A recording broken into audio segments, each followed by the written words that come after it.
She knew they didn't believe her, but they were simply indulging her fantasies and her imagination.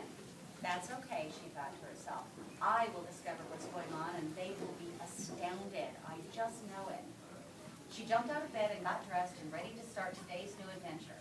Today, she would discover the mystery of the strange flying stick, the shell, the splash, and the big eyes peering around the side of the rock. I forgot to tell you guys about that, but we'll get to that.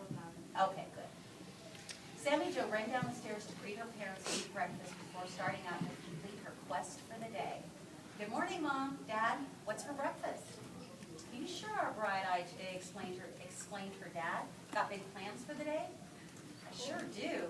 I'm going to figure out the mystery today and we'll have proof for you by the time I get home, said Sammie Jo excitedly. Well, I'll be waiting to see what you discover. I sure hope that you'll be able to figure this out. I just hope that it's as exciting as you seem to think it will be, said her mom. Oh, it will be, her dad muttered. With her imagination, it's going to be quite a story. You'll see, said Sammie Jo. It will be something awesome. You just wait and see. Sammie Jo ate her breakfast of cereal and strawberries, picked up her backpack for the day, and assured her parents she would not go beyond the point. She headed out the door, eager to start today's explorations. I sure hope she discovers something worthwhile, said Mr. Merriweather. I would hate for her to be too disappointed if there's nothing more than a big fish out there. Whatever it is, she will make it exciting, replied Mr. Merriweather. You know how she can turn anything into a wonderful story. I'm sure she's going to be a writer when she grows up.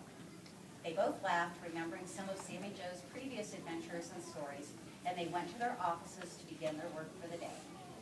Sammie Jo hurried toward her rock island in anticipation of what she might find today. On the way, she scouted for any new clues that she might find. She found all the normal stuff that she would normally find, so continued on her way. She just knew she would find or discover something new and exciting today. She chose to set up her observation point at the same place where she had eaten lunch yesterday. It was comfy under the tree and it blocked some of the bright sun, while still allowing her to keep a close eye on the little rock island. She knew that she had seen some eyes peering around that rock yesterday. She was determined to see the same thing today. But today, she would discover what was behind those eyes. She spread out her blanket and made a cozy area to set up camp, and then pulled the odd shell from her backpack.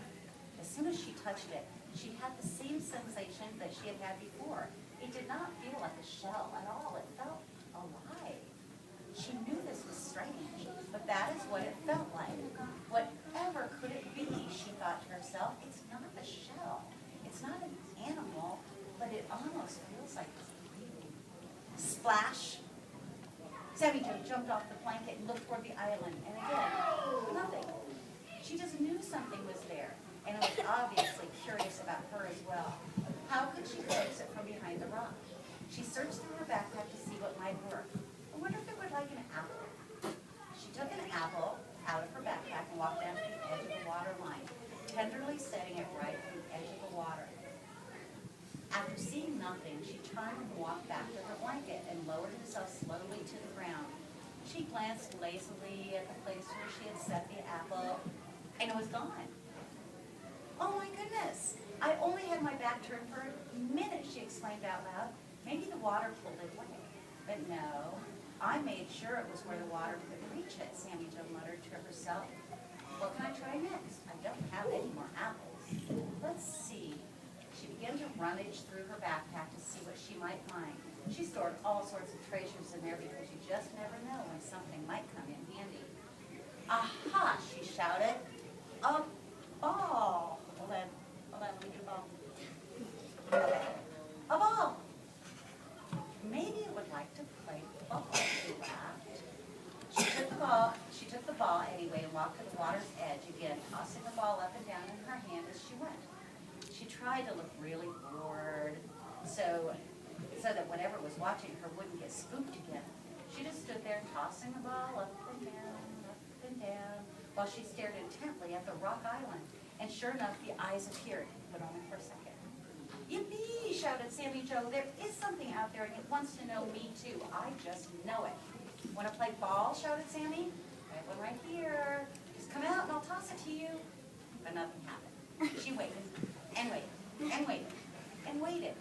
But nothing. Please come out, she shouted. I promise I won't hurt you. And then something small and shiny flew out of the water and landed at her feet. Sammie Jo pounced on it eagerly. It was another one of the strange shells. Whomever or whatever was out there definitely had something to do with her finding the first shell, and now just threw her another one.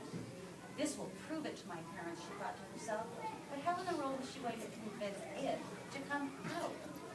Maybe if I throw something of mine back, maybe it will be like a tray or something. Sammie Jo thought as she bounced her ball up and down. She stared intently at the rock island, pulled her arm back, and threw her little red ball as hard and as far as possible.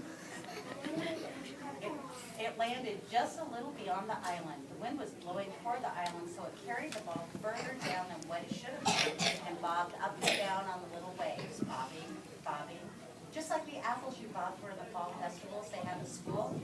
And then it was gone, just like that. Wait a second, okay. Just like that. She could hardly even blink, but the ball was no longer there. It was gone. Where are you? Hollered Sammie. Please show yourself, please. And as she gazed longingly at the rock, something wondrous began to happen. Slowly, the big eyes began to peep around the side of the rock, and then even more slowly, the large bluish-green head that went with those eyes, and then the cheeks, and then the long nose, and finally, just a second. Cody. I'm going to give you a clue, okay? Finally, a huge mouth holding the red ball. It stared at her for a long moment, and then tossed its head, and the red ball came flying back at Sammie Jo. Oh, almost. That's okay. Don't worry about it. Thank you. So the red ball came flying back at Sammie Jo. She lunged to catch the ball and then turned quickly to look back toward the rock and the strange creature hiding behind it. The creature stared at her for another long moment, and then with another loud splash, disappeared. Sammie Jo stood rooted to the spot for so long that her feet began to get covered up with water as the tide began to come back in. She realized that it was late and she had better be heading back home. But she would return again tomorrow. And tomorrow she just knew that she would get to see more of her new, very shy friend. Sammie grabbed her backpack and raced towards home. She burst into the kitchen, tossing her backpack on the floor and scattering everything everywhere. Mom, Dad, I'm never going to believe what happened today. This was definitely the best day ever. Sammie told her parents the whole story while they oohed and awed in amazement at Sammie Jo's newest story. They were so proud of her detective abilities and encouraged her to find out more. They even got out some books about the sea animals in their area to see if there was anything like it in any of the books. But the closest thing they could come up with were prehistoric animals that had been dead for millions of years. Sammie finally went to bed, so excited she could hardly sleep. And when she did sleep, her dreams were full of big eyes, green faces, and red balls. Tomorrow would be an even better day. She just